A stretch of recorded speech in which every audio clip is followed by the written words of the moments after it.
You got it. I'm gonna have to download this.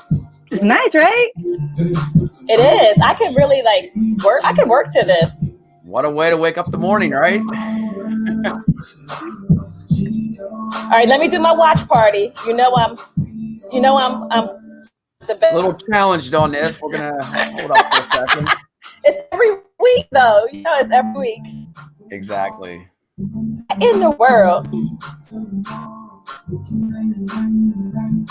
Well, good morning, Brittany. I'm sorry. And good morning to KG here. Wow, KG's working on some watch party stuff here. KG sucks because she can't ever do a watch party, right? What a morning it's going to be. Wow. Yay, I did it. Can I just say that I just want to be stress-free today? Is that okay? Because I think everybody in America is stressed. Let's all just be stress-free today, right? Is that our key word? Let us with honey mustard dressing. Good morning, everyone. Welcome to another edition of Trap Chat with the Shark. We took off last week because it was Kirstoween, a national holiday. Happy birthday to me. I am older than everyone here, most likely, except for Rich, because he's older than, You always got to throw that in there, right? Yeah, punchline. Shark never ages. Yeah, the shark never ages. Today we're joined by a phenomenal HR generalist / recruiter, Miss Brittany Jaye. She is looking she is really upping our currency this morning, like very well dressed and just looking very recruiter-ish, if I do say so myself. That or going for an interview or something, right? Right. You are so funny. She is. So I met Brittany on LinkedIn. She jumped in my DMs and I answered because, I always answer, depending on how someone comes at me. And she wasn't like, hey, we know the same people, let's connect. She sent me like an entire message. So I had to read it. And no, I'm not saying this to throw shade or anything. I'm saying that because, when I coach some of my clients, they ask me things like, well, what's up with cover letters and how should I approach people? And I only give them my perspective. And it's that if you took the time to write me a personal message, you best believe that I'm going to read it. Like personalization is a key for me. So I just want to give you, kudos for that and heads up for that. And I'm glad that you did do that because I'm glad I got the opportunity to meet you. And I will say that I have about 300 plus other connections that I still have. Wow. It's been wild. Life of an HR person, right? Just go. No. So introduce yourself. Tell us, who you are, where you're joining us from, and it's a little earlier for you, which is even more impressive that you got up and got all extra beautiful. Oh no, it's fine. I'm actually in Virginia for now. I'm moving to Houston in January. Okay. It's a secret, so don't tell anybody. Well, they know now. It's not me. It's an illusion. So you're MBA. Okay, great. Yes, right now. So I'm an HR generalist. I specialize in the nonprofit healthcare sector. I've been doing that for a while. Very much challenging, but I definitely enjoy it. And I'm a big, big advocate of dad jokes. So I'm ready. All right. So what's your favorite dad? So hit us with one. Let's get a dad joke. Yes. Do I enjoy telling? Put me on the spot now. I wrote one down though, so don't worry. Just in case. The preparation, everything. I mean, you're my new friend. Sorry, Whit. You're not so playing when I wrote down. Oh man, I just went down. Do I enjoy making corny puns? Guilty. I don't get it. Wait a minute, I wrote that down. Oh, I wrote it down wrong. See? Oh. Do I enjoy making courthouse puns? Guilty. Oh yeah, that's funny. Yeah. We're not going to delve too deeply into courthouse right now, or we're just going to move on. So, how long? You mentioned that you're in healthcare, and all jokes aside, that is a very popping industry right now, given all that's going on. So how have things changed for you over the past few months? Wow. The first thing when it happened, COVID really exposed a lot of the things that I've seen that healthcare is lacking with my industry. I work in assisted living, so I'm there every day. And one of the things my CEO did, which was amazing, he immediately provided everybody with PPE, which is kind of trying to help us, but the healthcare is already understaffed as is. Mhm. And so when COVID hit, it just pulled the band-aid off of everything that we had. Our turnover increased. The industry right now is 8%. The industry turnover is 4%. We're at 8% right now. So it So doubled. not Yes, yes, and it's constantly rising higher. So we're trying to decipher ways to get people in.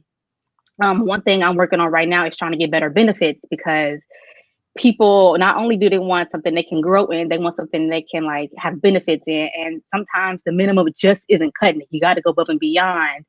So right, that's what I'm working on now. And COVID just really blew up every flaw, every hole we had, and it's a struggle, but it's definitely worthwhile. Understood. So is that one of the reasons why you decided to move to Houston for a better opportunity inside of HR, or are you staying in the same company or industry? I think this is my last healthcare industry. It's just a lot right now, and I'm very grateful for it. But I think I want to kind of go into another industry, and I think Houston will be more opportunities for me to do Good that. for you. Yes. Congratulations. Picking up and moving, that's challenging. It is. And remember what we said, I think this was maybe our first or second show. We talked to a gentleman from the Charlotte area. And we talked about, giving some tips for folks who were early in their career and some of the things that we would have done or some of the things that you should do or, we recommend doing while you, quote unquote, have time. And one of those was one of the things that I regretted that I didn't do earlier in my career was making moves and taking more chances, even inside of organizations. So, it's not as common as you would think. So, we do, both Rich and I do commend you on that of, picking up and going somewhere else. I've only moved one time my entire life, outside of college, and I'm still here trying to figure out when I'm moving. I tell people I'm moving every week and they're like, where? I don't know. Somewhere. She's somewhere. Maybe I'll come to Houston. And Come on. Is it Masago? We'll listen to Masago and why not? And we can do good red things. And you guys got palm trees down there too. Yes. Are you gonna get on the bus, Rich, and take it down to Houston? Is that what we're saying? That's what I'm saying. We're bringing a road trip. Bringing a road trip to Houston. Let's go. Right. Okay. So when you do move on to your next opportunity in a beautiful new state, beautiful new city, are you going to stay in HR? And if so, are you going to stay in HR and recruiting, or are you going to pick one or the other? Ooh, I love being a journalist because I have my hand in everything, like a little nosy. But I do like being a recruiter because I like putting people where their strengths are. So, and I like developing as well. So I think I'm going to stick with the generalist because I'd rather have some than none. So I think I'm going to stay in that position. Okay. So I like that. Well, I like where you're coming from. You said, you want to be able to do everything. But again, I'm the trap recruiter. Rich is the shark. we both approach recruiting from a holistic view and standpoint. Yeah. So, I'm not going to try and sway you either way, although I would like to have you on my team in terms of another badass recruiter. But but I do want to point out that, depending on your industry, like recruiters get to do other things too. I've done comp. I've done talent development. You talked about, being able to develop people. Like I've, helped organize job tracks, help create new job families and things like that. Done a lot of projects. There's system stuff you can do. So I'm not trying to sway you, but I am, because we could always use more recruiters. Exactly. I know Brittany, you can be on our job tour too. You can go around the country with us too. Group. I love that. So I think I love that. Yeah. So how did you fall into or pick HR as a career? Okay, I started at Sprint. I was there for about 5 years, kind of rose through the ranks. Mm-hmm. And I got my own store in DC. I live in DC too. Okay. I got also on 12th Street. Yeah. And I ran that Sprint store and I started recruiting. And when I got there, the store was a Radio Shack turned to Sprint, and their turnover was crazy. The morale was down. So I just kind of came in there, just kind of revamped the store, brought new life to the store, brought new recruiters, tried to figure out what the turnover rate was, and figure out how can I improve the morale of in the current employees that we have. And so through that, I was like, I like this. This is not bad. I can do recruiting full time. Okay. Right. Yeah. And that's just kind of really how it started. And then I became an HR assistant, doing onboarding, and now I'm in the healthcare Nice. sector, in the assisted living facility. Okay, great. So again, what is your favorite part of your job? My favorite part of the job, I think, is really the interviewing aspect of it. I like to just talk to people because I feel like interview is just a conversation all it is at the end of the day. So if we could just talk and just see exactly where can I put you. If I don't have a position here, I probably can use you and use your strength here. So I look at recruiting like a little puzzle. You got to put the right people in the right places. And I think that's really what keeps me going with recruiting. Yes. Rich, I'm gonna unleash you right now because I think you're gonna do what I'm gonna do, and that's convince her to stay in recruiting. But go for it. Exactly. I call recruiting's like sports. I'm the coach and they're the player, and we plug them in. Okay. The quarterback, the receiver. But one thing about recruiting, Brittany, there's so many different avenues. As you can see, we do shows. There's more than just sitting behind a desk. And I'm never behind a desk. We're always out in the field. So there's so many other avenues about recruiting that you can be, and you could be whatever kind of recruiter you want to be. A recruiter is just, a name. I call myself the job agent. I'm an agent. I represent people, I don't recruit. So, but I would definitely think of them all and keep your options open. You know what I mean? But Britt, what I want to ask you is what you're seeing when you're calling people now looking for jobs and stuff like that. What are they telling you? I know you said a little bit briefly in the beginning, but what's the biggest concerns they have now? Well, right now they ask us what's our PPE like. They ask us what are we doing for COVID, and they ask us really scheduling and the proximity that they work with people, which is all completely understandable. So the first thing I get people, I can hear the anxiety in their voice. So I try to soothe them over and like, we're very safe here. My manager, the CEO, just got us N95 masks now. And he said, only wear them here. If you wear them out again, let me know. I'll get your brand new one. Boom. Nice. So we're telling them things like that and other cleaning solutions we have, and any questions that they have, which is generally health related, I try to kind of ease them through. Like, I understand you don't want to work here. Like sometimes it's scary working here, and I get it. So if they say no heart, no foul, no harm, no foul, I get it. Like, I understand. So just really easing them and kind of calming their fears before they get in the door is the challenge I'm having right now. Awesome. Are you seeing an influx of people, or are you having challenges even, getting people to even talk to you? Exactly. The people that used to come, I used to be able to pull 10 in a day, and now I'd be lucky if I get maybe 5 in a week. So the quality of people and the amount of people have significantly decreased. And another thing is a lot of assisted living facilities have grown in cases too. Like it was one close by me, 19 residents has passed from it. So, and it's kind of like we're close. So if they hit it, why are you not?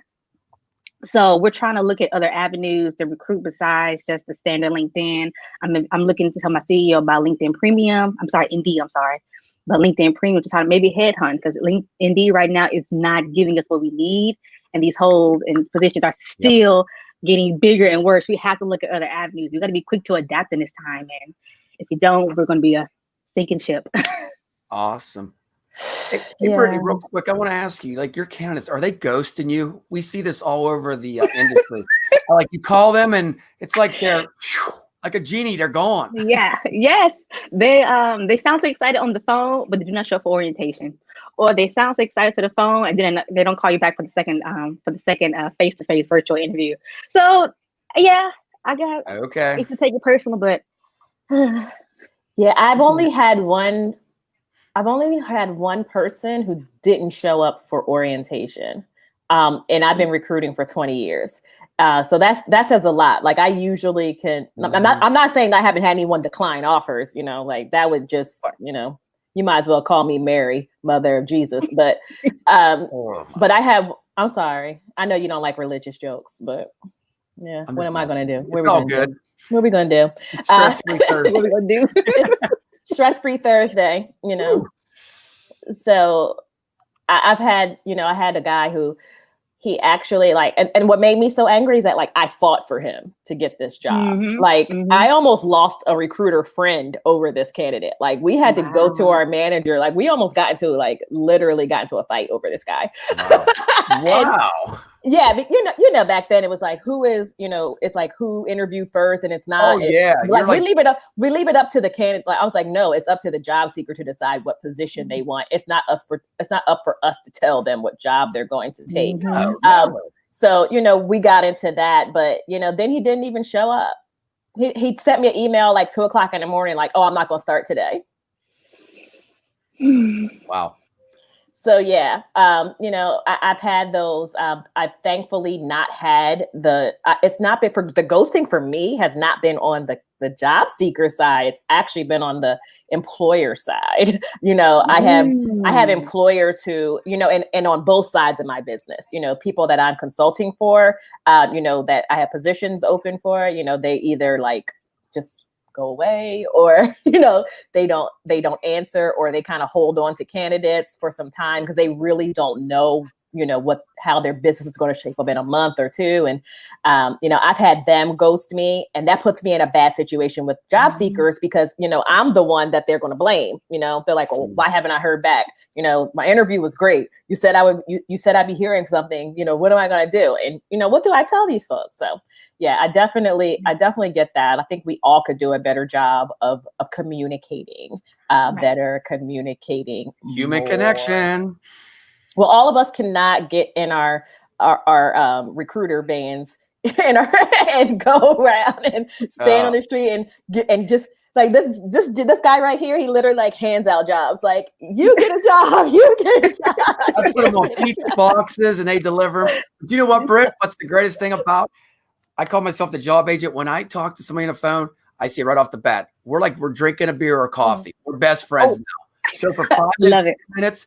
I want to know about your family, your favorite sport team. Yeah. That breaks the barrier. And guess what? They always want to work with the Shark or the Trap Recruiter because we break that barrier. We're not just, hello, you know what? Hey, we have a welding job for you. And get to know me. Do you know what I really want? So I think that's the biggest thing that we're lacking right now in the industry is human connection, Building that rapport. I agree. So if there's one thing that you would want to see continue post, I don't even want to say post-COVID because we're going to be here for a while. So if there's one thing that you've learned during this time of reflection and regrouping that you want to see continue, what would that be? I just think the ability to be quick to adapt and be open to change. Okay. Because like I say, the issues are still going to be the issues. They're just exposed now, and you got to be able to handle them and continue to move forward. So that's the biggest thing I would like to take within the industry going forward. Okay. And what thing do you want to leave behind? The turnover. 2020. That's fair. That's fair. Is it too early? No, that's fair. Yeah, I believe that. But HR, recruiting, it's fun, it's challenging, and it just really brings out the best in you. So I really enjoy it. She said it brings out the best in her, Rich. Did you hear that? It does. It's true. And you know what? I love what you said there. Challenges equals change. Nobody wants to change. Right. We change our hair. We change our clothes. Why can't we change our thinking with staffing, right? Well, we're definitely doing that. And, oh, yeah. It's you're a delight. You're like a young Vanessa Maddox right now. I don't even know what to do. Hey, Trap, I think I'm going to bring her on the Shark team. You know what? We might have to have dibs here. He steals everything. You know what? Here's what we're going to do. We're all three just going to work together. How about that? I love it. What a dream team that would be, right? The dream team. Yeah. And I'm going to introduce her to Vanessa too. I think that they would they would hit it off. They've said many of the same things, you know, in terms of their interview style. You know, you didn't say it, but you said it. You know, you don't believe in stupid interview questions. You know, you believe in building a rapport. You're not in the "tell me about yourself" type. Where are you going to be in 5 years? Alive. Boom. No interview questions. It's freestyle. Why do you want this job? Because I need money. You know, like these are things that we just. Are you going to quit next week? Yes. Probably. Oh, that's a good question. So that'll be my last question for you. What is the shortest amount of time that you spent on a job and why? Walmart. Long, like years and years ago, I think high school, and I think I didn't hit my 90 days. Is there a story behind this? Can you give us the story? Come on. There's a story about it's Walmart. Like,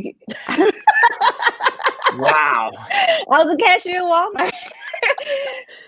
Walmart is tough. We will not hashtag Walmart. We will not hashtag Walmart. Walmart is tough. Okay. Yeah, on a Sunday. I've never worked retail. I've never worked in food service. I did do telephone surveys. So surprise, I'm a recruiter because I did telephone surveys in high school. Like, and I was good at it. I could get people to sit on the phone during their dinner time and answer questions, stupid questions like marketing surveys. So yeah, that was my probably what started me and, you know, running my mouth so much now. But I will give you guys one. So, and it was recent. Before I really say, let's do this own business for yourself, Kirsten, I went back to work for 9 days at a global